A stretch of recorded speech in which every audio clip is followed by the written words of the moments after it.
All right, from the top. Good morning, everyone. It is an honor to be with you, and in fact, I really see it as a big responsibility to be with you, to share the experience of Canada's euthanasia experiment. Canada legalized euthanasia nationwide in 2016. Since then, Canada has become the euthanasia capital of the world. Between 2016 and 2022, more than 50,000 Canadians chose to end their lives, or so-called chose to end their lives, either at hospital or in their own homes with a doctor or a nurse. This is more euthanasia deaths than the total number of people who died during the COVID pandemic in Canada. Euthanasia is now the 5th leading cause of death, and in parts of Canada, it's up to 7% of all deaths. And while these numbers might be startling to you, they have ceased to surprise anyone in Canada. And that is because, far from being an exception, euthanasia has become idealized. Euthanasia has become not only normalized, but romanticized, even glamorized. So, how did we get here? And what is the lesson that Canada's euthanasia experiment holds for you? One of the ways that we got here began in 1993. A young woman named Tracy Latimer was killed by her father. This young woman was 12 years old, and she had a disability. She had cerebral palsy. And one day, while her mother and her other siblings were at church, her father killed her through carbon monoxide poisoning because he thought that this would relieve her suffering. Of course, she was a child, and additionally, she was not capable of speaking, and so of course there was no consent. And yet, many people sympathized with this father. Many people called this a so-called compassionate homicide. In fact, the leading proponent of euthanasia in Canada at the time suggested that the father should not have to serve a criminal sentence. Why? This person said he had already served the sentence of having a disabled daughter. This marked a turning point in the Canadian mentality, and particularly persons with disabilities started to feel under threat.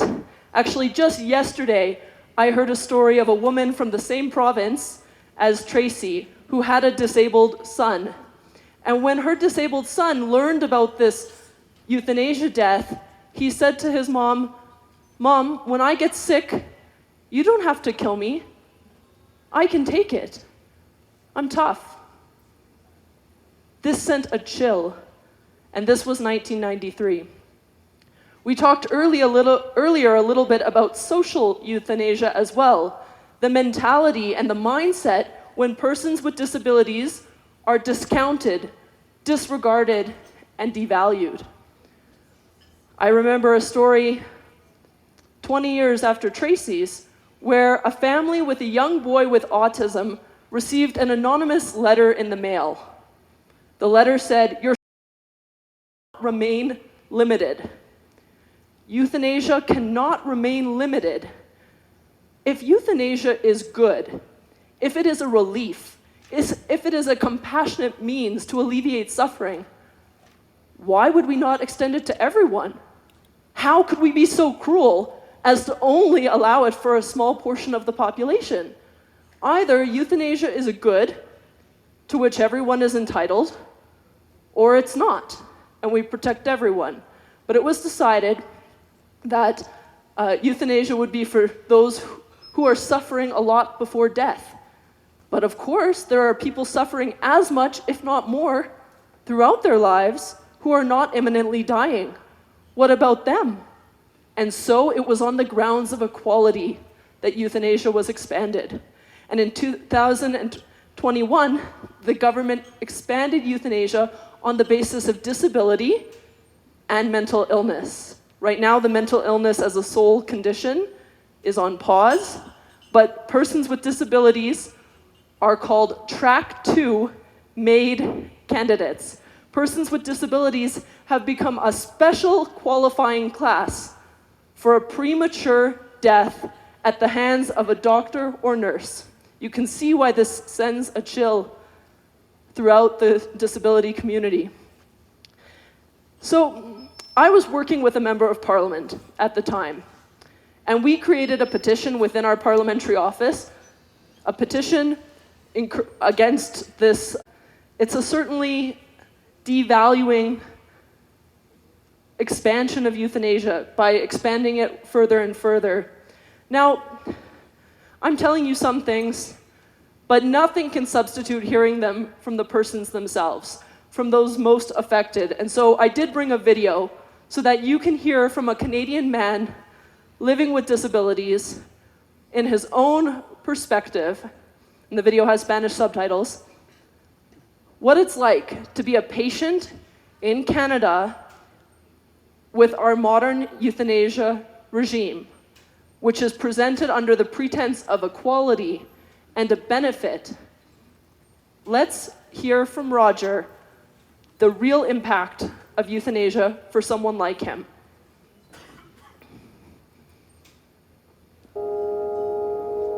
My name is Roger Farley. I'm 49. I was born in Ottawa, Ontario. As a kid, I was always very sick, and I was very uncoordinated. Not just headlines for Canadians. These are my friends.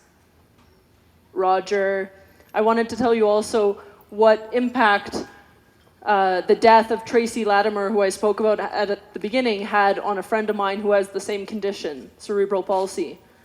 My friend Taylor said, hearing about Tracy's fate sent shivers down my spine, and years later, it still does. The sense of kinship I felt with her and the disgust I felt at the thought of her murder has stayed with me. If I had to put it all into words, it would read something like this. She's like me, and her father resented having to care for her and feared for her future so much that he killed her. If someone with a certain condition is euthanized, what does that say to everyone else with the same condition? This man, Roger, read in the newspaper about someone with his very condition, and she was described as being ready for MAID. What does that say about him? He's not ready. He's selfish. So this is taking a huge toll. It is not a matter of individualism or autonomy, because it is the destruction of our entire social fabric, the bonds that unite us, and it destroys the doctor-patient relationship. Who can trust their doctor? Just yesterday, there was an article in the Telegraph, and the headline says, I went for a mastectomy, and they offered me assisted dying. Cancer patient reveals. Canadian cancer patient was about to undergo a mastectomy for breast cancer, and she was told, but have you heard of euthanasia?